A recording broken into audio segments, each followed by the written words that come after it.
Tokoh pers internasional Philip Browning menyebut Jokowi adalah presiden penakut.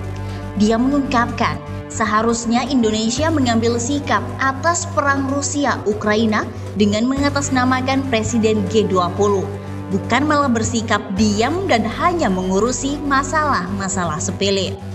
Menurut Philip, saat ini merupakan momentum bagi Indonesia untuk bisa tampil di dunia internasional. Selain itu, politisi Partai Demokrat Andi Arief meminta agar Mahfud MD bisa mengambil sikap tegas kepada Jokowi dan Luhut perihal isu penundaan pemilu 2024. Dilansir dari demokrasi.id, Indonesia saat ini berada di meja utama dunia. Seiring dengan jabatan Presiden G20 untuk pertama kalinya, mestinya ini menjadi momen bersejarah di mana Indonesia bisa membuat jejaknya di dunia. Namun, agaknya Indonesia lebih memilih melewatkan kesempatan itu. G20 adalah forum internasional yang fokus pada koordinasi kebijakan di bidang ekonomi dan pembangunan. Namun, bukan tidak mungkin Indonesia bisa mengambil inisiatif apapun tentang apa yang terjadi saat ini. Yang mungkin paling vital yang terkait dengan dunia internasional, yaitu invasi Rusia ke Ukraina. Sayangnya, Indonesia memilih diam. Indonesia seperti tetangganya Singapura dan Filipina memilih mendukung keputusan PBB yang mengkritik Rusia. Namun, Indonesia tidak berusaha memanfaatkan tempatnya saat ini untuk mengumpulkan hampir semua anggota G20 untuk mengambil sikap terhadap invasi Rusia. Ujar Philip Browning, pendiri dan editor konsultan Asia Sentinel. Invasi Rusia tidak hanya mengancam dan mengganggu perdagangan di komoditas utama seperti gandum, bahan bakar, dan nikel.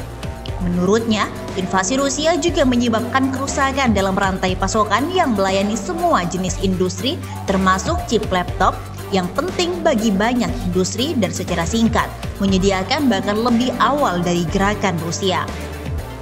Rusia menyediakan bagi Uni Eropa 40% bahan bakar murninya, 27% impor minyaknya, dan 40% impor batu baranya. Ukraina mengekspor sepertiga dari biji-bijian dunia.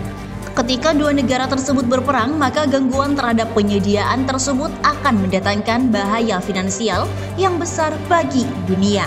Indonesia, satu-satunya anggota dari Asia Tenggara dengan 300 juta individu, sangat bergantung pada perdagangan dunia.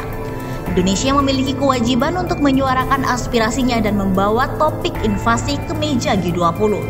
Alih-alih memisahkan forum tersebut dari isu konflik yang terjadi antara Ukraina dan Rusia. Rusia merupakan salah satu negara anggota di dalam forum tersebut. Indonesia dianggap bisa memanfaatkan perannya sebagai presiden G20 untuk mengupayakan mediasi damai antara kedua negara. Tegas Browning.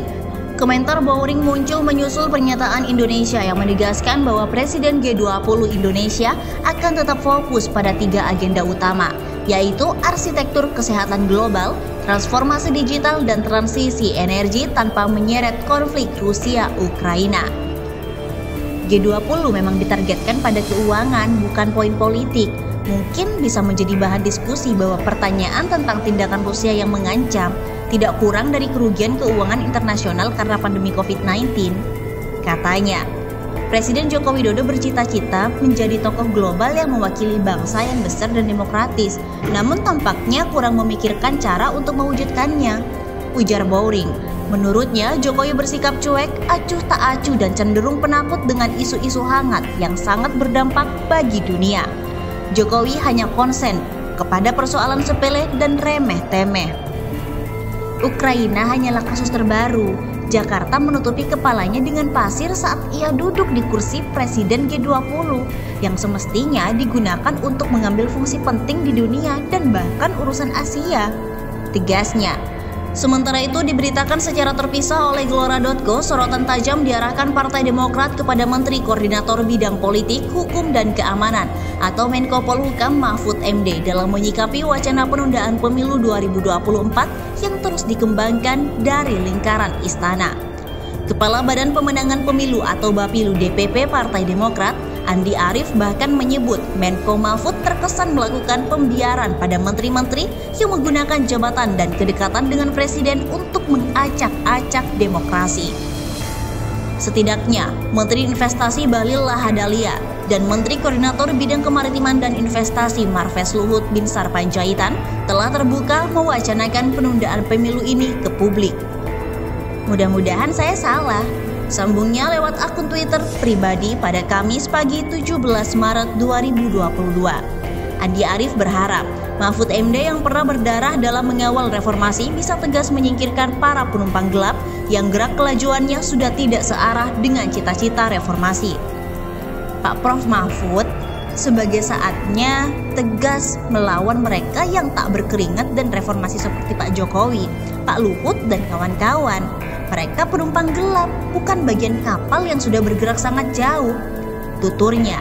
Terakhir, Andi Arief mengingatkan kepada Joko Widodo dan Luhut bahwa usia mereka memang sudah senja. Tapi Indonesia dan demokrasi adalah dua hal yang harus selalu ada. Jutaan nasib rakyat tak boleh kalah dengan ambisi dua orang, tutupnya.